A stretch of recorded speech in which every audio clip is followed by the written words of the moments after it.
اور ملک میں صحت کا نظام مفلوج ہو چکا ہے۔ پاکستان میں 1 کروڑ 30 لاکھ لوگ غربت کی لکیر سے بھی نیچے جا چکے ہیں۔ یہ تمام لوگ بیماریوں کی وجہ سے غربت کا شکار ہوئے ہیں۔ وفاقی وزیر صحت سید مصطفیٰ کمال کہتے ہیں کہ محض اسپتال بنانا ہیلتھ کیئر نہیں بلکہ لوگوں کو بیماریوں سے بچانا ہے۔ اسلام آباد میں قومی حفاظتی ٹیکہ پروگرام میں سولر سسٹم کی تنصیب کی تقریب سے خطاب میں ان کا کہنا تھا کہ اگر ہم نے صحت سے متعلق بر وقت اقدامات نہ کیے تو مستقبل تابناک ہو سکتا ہے۔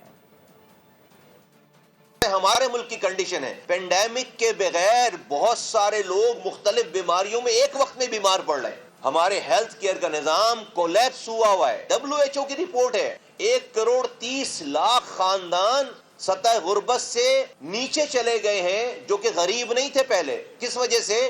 ان کے گھر میں کوئی بیماری آ گئی، اس بیماری کی وجہ سے، اور وہ غریب نہیں تھے، غریب ہو گئے۔ ہاں، ہاسپٹل بنانا ہیلتھ کیئر کے سیگمنٹ میں آتا ہے، لیکن ہاسپٹل کے اندر مریضوں کا علاج ہو رہا ہے، سک کیئر ہو رہی ہے۔ ہیلتھ کیئر ہاسپٹل سے باہر ہوتی ہے۔ It's going to be a crisis, it's going to be a کیٹاسٹروفی۔